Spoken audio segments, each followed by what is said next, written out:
നമസ്കാരം പ്രിയപ്പെട്ടവരെ, മിയ മുസ്ലിങ്ങളെ ഉപദ്രവിക്കലാണ് എൻ്റെ ലക്ഷ്യം. ഞാനും BJP സർക്കാരും അവരെ ബുദ്ധിമുട്ടിക്കും. അവരുടെ ഓട്ടോയിൽ കയറിയാൽ 5 രൂപയാണ് ചാർജെങ്കിൽ 4 കൊടുക്കാവൂ. മുസ്ലിങ്ങളുടെ ഓട്ടോയിൽ കയറിയാലും പണം മുഴുവൻ നൽകിയില്ലെങ്കിലും അവർക്കൊന്നും ചെയ്യാൻ സാധിക്കില്ല. അവർ കേസ് നൽകിയാലും നമ്മുടെ പോലീസ് അവരെ കൈകാര്യം ചെയ്യും. അസാം മുഖ്യമന്ത്രി ഹിമന്ത ബിശ്വ ശർമ്മ. സത്യത്തിൽ നമ്മുടെ ഈ രാജ്യത്തിൻ്റെ ഒരു അവസ്ഥ, ഈ രാജ്യത്തിന് സ്വാതന്ത്ര്യം മേടിച്ചെന്ന മുൻഗാമികളുടെ അനുയായികളായിട്ടുള്ള, ഈ രാജ്യത്തെ സ്നേഹിക്കുന്ന, ഈ രാജ്യത്ത് ജനിച്ച മുസ്ലിങ്ങളെ കുറിച്ചിട്ടാണ് ഇതുപോലെ മതം തലക്ക് പിടിച്ച് ലക്കും ലെവലും ബോധവുമില്ലാതെ ഇങ്ങനെ ഇരുന്നുകൊണ്ട് പിച്ചും പേയും പറയുന്നത്. ഒരു സംസ്ഥാനത്തിന്റെ മുഖ്യമന്ത്രി ആ സംസ്ഥാനത്തുള്ള മുഴുവൻ ആളുകളുടെയും മുഖ്യമന്ത്രിയാണ്. വോട്ട് ചെയ്താലും വോട്ട് ചെയ്തില്ലെങ്കിലും ആ സംസ്ഥാനത്തിന്റെ മുഖ്യമന്ത്രിയാണ്. ആ സംസ്ഥാനത്തിലെ ജനങ്ങളുടെ ക്ഷേമവും അവരുടെ ബുദ്ധിമുട്ടുകളെയും പ്രയാസങ്ങളെയും കാണാൻ കഴിവുള്ളവനായിരിക്കണം ഒരു മുഖ്യമന്ത്രി. സംഘികൾ എന്ന് പറയുന്ന ചെറ്റകൾക്ക് ഇതൊന്നും ചിന്തിക്കാനുള്ള കഴിവില്ല. കാരണം അവൻ്റെ തലയ്ക്കകത്തിരിക്കുന്നത് ചാണകമായതുകൊണ്ട് മാത്രമാണ്. പ്രിയപ്പെട്ട പ്രേക്ഷകരെ, കഴിഞ്ഞ 2 ദിവസമായിട്ട് സോഷ്യൽ മീഡിയയിലും സമൂഹ മാധ്യമങ്ങളിലും സംഘികളും ക്രിസംഖികളും എടുത്തിട്ട് അർമാദിക്കുന്ന 2 വീഡിയോകൾ, ഒന്ന് പാലക്കാട് ജില്ലയിൽ നിന്നും മറ്റൊന്ന് മലപ്പുറം ജില്ലയിൽ നിന്നുമുള്ള 2 വീഡിയോകളാണ്. പാലക്കാട് ജില്ലയിൽ കഴിഞ്ഞ ദിവസം നടു റോട്ടിൽ ഒരു ഉമ്മ നമസ്കരിക്കുന്ന ഒരു വീഡിയോ നിങ്ങളെല്ലാവരും കണ്ടു കാണും. അത് സംഘികൾ വല്ലാത്ത രീതിയിൽ എടുത്തിട്ട് അങ്ങ് ആഘോഷിക്കുക. എനിക്ക് തോന്നുന്നു ഏറ്റവും കൂടുതൽ ഈ ഒരു വീഡിയോ എടുത്തിട്ട് അങ്ങ് പെരുമാറിക്കൊണ്ടിരിക്കുന്നത് നമ്മുടെ നാട്ടിലെ ജനങ്ങളുടെ ഇടയിൽ വിഭാഗീയത ഉണ്ടാക്കുന്ന, ഇടയിൽ നിന്ന് ചോര കുടിക്കുന്ന ചെന്നായി ആയിട്ടുള്ള ഈ ചലം ചാനൽ എന്ന് പറയുന്ന ഒരു വൃത്തികെട്ട മാധ്യമം എന്ന് പോലും നമുക്ക് പറയാൻ പറ്റില്ല, ഒരു സെപ്റ്റിക് ടാങ്ക്. ഈ സെപ്റ്റിക് ടാങ്കിലാണ് ഈ വീഡിയോ ഏറ്റവും കൂടുതൽ പ്രചരിക്കുന്നത്. ഈ ഒരു ഉമ്മ നടു റോട്ടിൽ നിന്ന് നമസ്കരിക്കുന്നു, പിന്നീട് കുറെ ആളുകൾ വരുന്നു. പക്ഷേ ഈ സംഘപരിവാർ ഇടങ്ങളിൽ ഈ വീഡിയോ കണ്ടിട്ട് അവർ പ്രചരിപ്പിക്കുന്നത് നടു റോട്ടിലും ഇത്തരം ആളുകൾ അഴിഞ്ഞാടി തുടങ്ങിയിരിക്കുന്നു. എവിടെ പോയി നമ്മുടെ നിയമ സംവിധാനങ്ങൾ? ഈ ജനങ്ങൾക്കൊന്നും സ്വസ്ഥമായിട്ട് ജീവിക്കാൻ പറ്റില്ല എന്നൊക്കെയാണ് ഈ വേട്ടാവളിയന്മാർ വന്നുകൊണ്ട് ഈ സെപ്റ്റിക് ടാങ്കിൽ ഇരുന്നുകൊണ്ട് കുരയ്ക്കുന്നത്. മറ്റൊരു വീഡിയോ മലപ്പുറം ജില്ല എന്ന് കേൾക്കുമ്പോഴത്തേക്ക് എവറ്റകൾക്കൊക്കെ വല്ലാത്ത ഊത്തലും ചൊറിച്ചിലൊക്കെ. അപ്പോൾ ആ ജില്ലയിൽ എങ്ങനെങ്കിലും ഒരു പ്രശ്നം ഉണ്ടാക്കാൻ വേണ്ടിയുള്ള ശ്രമത്തിന്റെ ഭാഗമാണ് സംഘികളും അതോടൊപ്പം തന്നെ അവർക്ക് വിടുപണി ചെയ്തു കൊടുക്കുന്ന കാസ വിഭാഗവും. എന്തായാലും മലപ്പുറം ജില്ലയിലെ ഒരു ക്ഷേത്രത്തിൽ ഒരു ഉസ്താദ് നിസാർ ഫൈസി എന്ന് പറയുന്ന ഒരു ഉസ്താദ് അദ്ദേഹത്തിന്റെ മകളുമായി വന്ന് ഒരു ക്ഷേത്രത്തിൽ കയറി ആ ക്ഷേത്രത്തിന്റെ വിഗ്രഹങ്ങൾ അടിച്ച് തകർത്തു എന്നുള്ളൊരു വാർത്തയും, ഇപ്പൊ അദ്ദേഹത്തെ 14 ദിവസത്തേക്ക് റിമാൻഡ് ചെയ്തു എന്നുള്ളൊരു വാർത്തയും വരുന്നുണ്ട്. ഈ 2 വാർത്തകളും ഈ 2 മുസ്ലിം നാമധാരികളായിട്ടുള്ള 2 വ്യക്തികൾ ചെയ്തിട്ടുള്ള ഈ തോന്നിവാസത്തിന് പഴി കേൾക്കുന്നത് ഈ രാജ്യത്തുള്ള അല്ലെങ്കിൽ കേരളത്തിലുള്ള മുഴുവൻ മുസ്ലിങ്ങളുമാണ്. എന്തായാലും ഈ 2 വാർത്തകൾ എന്താണ് എന്ന് നമുക്കൊന്ന് വിശദമായി കേൾക്കുന്നതോടൊപ്പം തന്നെ നമ്മുടെ ഒരു ഹൈന്ദവ സഹോദരൻ ഇതിനെക്കുറിച്ചിട്ട് പറയുന്ന ഒരു വീഡിയോയും കൂടെ എൻ്റെ പ്രിയപ്പെട്ട പ്രേക്ഷകരെ കാണാതെ പോരുത്. വീഡിയോയിലേക്ക് പോവാം.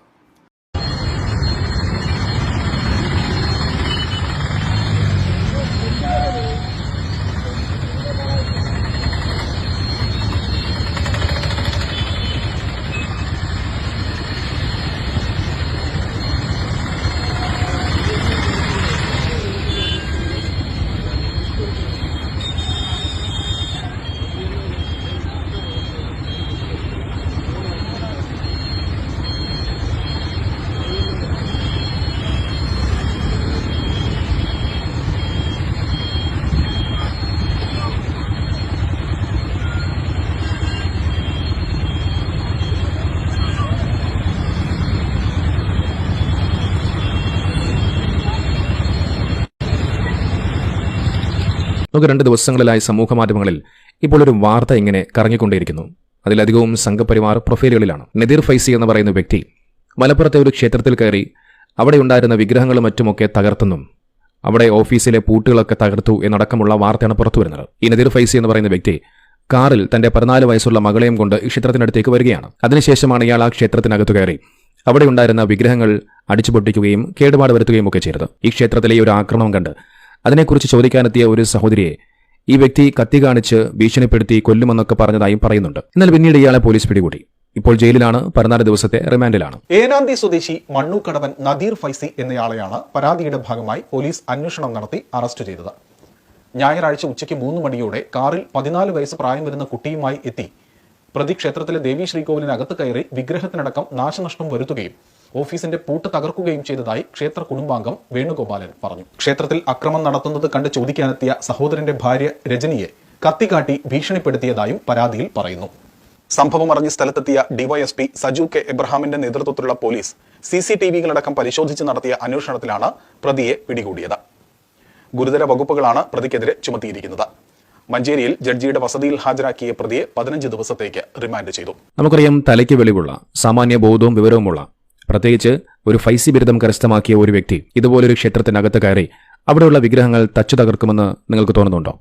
ഒരിക്കലുമില്ല. ഇയാൾക്ക് മാനസികാസ്വസ്ഥമുള്ളതായും സൂചനയുണ്ട് എന്ന് ന്യൂസ് 18 പുറത്തുവിട്ട വാർത്തയിൽ പറയുന്നുണ്ട്. നമുക്കറിയാം, 100 കണക്കിന് ഫൈസിമാർ ഇന്ന് കേരളത്തിൽ സേവനമനുഷ്ഠിക്കുന്നുണ്ട്. ജാമിയ നൂരിൽ നിന്നും ആ ഒരു സനത് ഫൈസി ബിരുദം കരസ്ഥമാക്കിക്കൊണ്ട് ആ പണ്ഡിതന്മാർ സമൂഹത്തിലേക്ക് ഇറങ്ങുന്നത് ഇവിടെ മതവർഗീയതയും വിദ്വേഷവും ഉണ്ടാക്കാനല്ല, നേരെ മറിച്ച് മറ്റു മതങ്ങളെ ആദരിക്കാനും മനുഷ്യസ്നേഹം പഠിപ്പിക്കാനുമൊക്കെയാണ്. നോക്കുന്നതിന് മുമ്പ് ഏതെങ്കിലും ഫൈസിമാർ അവർ ആരെങ്കിലും ഇതുപോലൊരു പ്രവർത്തനം ചെയ്തതായി നമുക്കൊരിക്കലും കാണാൻ കഴിയില്ല.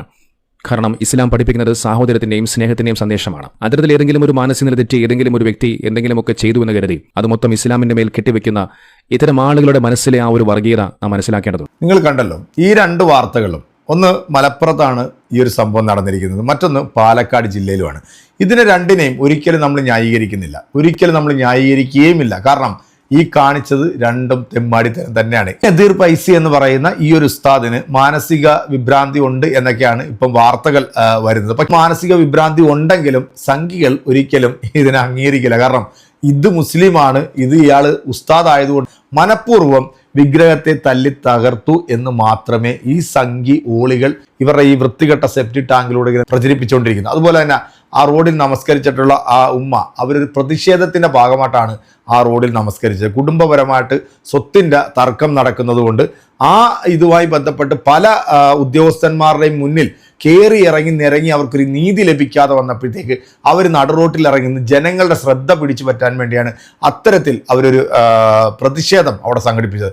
അതിനൊരിക്കലും നമ്മൾ ന്യായീകരിക്കില്ല. കാരണം നമസ്കരിച്ചുകൊണ്ടല്ല ഇതിനൊരു പ്രതിവിധി കണ്ടിട്ടുണ്ട്. അതിന് വേറെ ഒരുപാട് മാർഗങ്ങളുണ്ട്. ഇതിൻ്റെയൊക്കെ പിന്നിൽ മറ്റെന്തൊക്കെയോ അജണ്ടകൾ ഉള്ളതായിട്ടാണ് നമുക്ക് ഇതിനെയൊക്കെ നോക്കിക്കാണാൻ സാധിക്കും. കാരണം ചില സംഘപരിവാർ ഇടങ്ങളിൽ നിന്നും വരുന്ന ഇതിനു മുമ്പും ഇത്തരത്തിലുള്ള ഒരുപാട് വാർത്തകൾ നമ്മൾ കേട്ടിട്ടുണ്ട്. കാരണം ക്ഷേത്രത്തിലേക്ക് പശു ഇറച്ചി എറിഞ്ഞതും അതുപോലെ തന്നെ ക്ഷേത്രത്തിന്റെ മതിലിൽ മൂത്രമൊഴിച്ചതായിട്ടുള്ള എത്രയോ സംഭവങ്ങൾ ഈ പ്രിയപ്പെട്ട സഹോദരൻ പറയുന്ന ഈ ഒരു കാര്യം കൂടെ നിങ്ങളൊന്ന് കേട്ടു നോക്കൂ.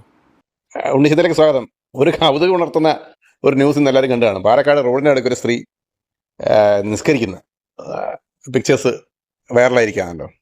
അതിനടിയിലായിട്ട് ഒരുപാട് വരുന്ന കമൻറ്റ് പറഞ്ഞു, നമ്മുടെ കേരളത്തിൻ്റെ ഈ നല്ല കേരളത്തിൻ്റെ പോക്ക് എങ്ങോട്ടാണ്, ഇങ്ങനെയൊക്കെ ആയാലും എങ്ങനെയാണെന്ന് പറഞ്ഞാൽ ഒരുപാട് പേര് പരിതപിക്കുന്നുണ്ട്, ഒരുപാട് ആൾക്കാർ വിഷമിക്കുന്നുണ്ട്. ഒരു കാര്യമില്ല, ഇത് 2-3 കാരണങ്ങളല്ല. ഒന്നുകിൽ അവർക്ക് മനസ്സിന് സുഖമില്ലാത്ത സ്ത്രീ ആയിരിക്കും, അതല്ലെങ്കിൽ അവർ മതം ഒരുപാട് ചിന്ത ഒരുപാട് കൂടിപ്പോയ സ്ത്രീ ആയിരിക്കും, അതല്ലെങ്കിൽ ഇതിൻ്റെ പിന്നിൽ സ്ഥാപിത താല്പര്യക്കാരുണ്ടാവും. ഇപ്പം ഏത് തന്നെ ആയിരുന്നാലും അപ്പോൾ ഒരു മതപരമായ ഒരു ചടങ്ങായിട്ട് അതിനെ കാണേണ്ട കാര്യമില്ല. യഥാർത്ഥ ഒരു മതവിശ്വാസി എന്തായാലും ചെയ്യുന്ന ഒരു പ്രവൃത്തിയല്ല ചെയ്തിരിക്കുന്നത്. അതിൻ്റെ പിന്നാപ്പുറങ്ങളിലേക്ക് ആൾക്കാരുണ്ടാകും എന്നുള്ളത് സംശയമൊന്നും വേണ്ട. ഇനി അതില്ലെങ്കിൽ അവർക്ക് മാനസിക അസ്വസ്ഥ ഉണ്ടായ എന്നൊരു സ്ത്രീ ആയിരിക്കും എന്നത്. ഞാൻ പറയുന്നത് എന്താ അറിയോ, ഇത്തരം തരംതാന്ന കാര്യങ്ങൾ കണ്ടിട്ട് അതിനെക്കുറിച്ച് ഉത്കണ്ഠപ്പെടുകയോ ആകുലപ്പെടുകയോ ചെയ്യാതിരിക്കുക എന്നുള്ളതാണ് നമ്മൾ ചെയ്യേണ്ടത്. അതുതന്നെയാണ് ഇത്തരം പ്രവൃത്തികൾ ചെയ്യിക്കുന്ന ആൾക്കാരുടെ ഉദ്ദേശം. അത് തന്നെയാണ് നമ്മളെ ഭയപ്പെടുത്തുക, അല്ലെങ്കിൽ നമ്മളെ ചിന്തിപ്പിക്കുക, ഇത് പ്രശ്നങ്ങളാവില്ല, ഒന്നുമില്ല. ഇത്തരം കാര്യങ്ങൾ നമ്മൾ അല്ലെങ്കിൽ ആരെങ്കിലും ഇത് ഷൂട്ട് ചെയ്തിട്ട് ഏതെങ്കിലും മോണറ്റൈസേഷനുള്ള പേജുകാർ ഫേസ്ബുക്കിൻ്റെ അല്ലെങ്കിൽ സോഷ്യൽ മീഡിയയുടെ ആൾക്കാരായിരിക്കും ഇതെടുത്ത് വൈറലാക്കാനായിട്ട് ഇടുന്നതായിരിക്കും.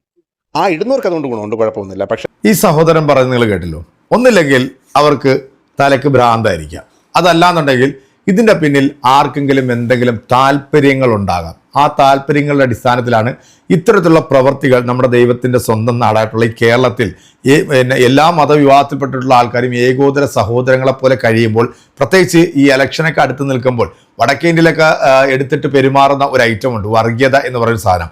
അതിന് പറ്റിയ ഒരു വളക്കൂറുള്ള മണ്ണായിട്ട് നമ്മുടെ ഈ നാട് മാറിക്കൊണ്ടിരിക്കുന്നു എന്നുള്ളത് നമുക്ക് പറയാതിരിക്കാൻ പറ്റും. കാരണം പല സ്ഥലങ്ങളിലും നമ്മൾ അത്തരത്തിലുള്ള സംഭവങ്ങളാണ് കാണുന്നത്. ജാതി കൊണ്ട് നമ്മുടെ മനസ്സിൽ അങ്ങനെയുള്ള ഒരു ചിന്താഗതി പോലും ഇല്ല. എന്തായാലും ഉണ്ണിച്ചൻ പറഞ്ഞത് നിങ്ങൾ കേട്ടല്ലോ അല്ലേ? ഇതാണ് നമ്മൾ ശരിക്കും ഉൾക്കൊള്ളേണ്ടത്. ഈ 2 വീഡിയോകൾ കണ്ടിട്ടുള്ള എൻ്റെ പ്രിയപ്പെട്ട പ്രേക്ഷകരെ ഇതിന് കൃത്യമായിട്ട് നിങ്ങളുടെ കമൻറ്റുകൾ അറിയിക്കുക. അടുത്തൊരു വീഡിയോയിൽ വീണ്ടും കാണാം. അതുവരെ എല്ലാവർക്കും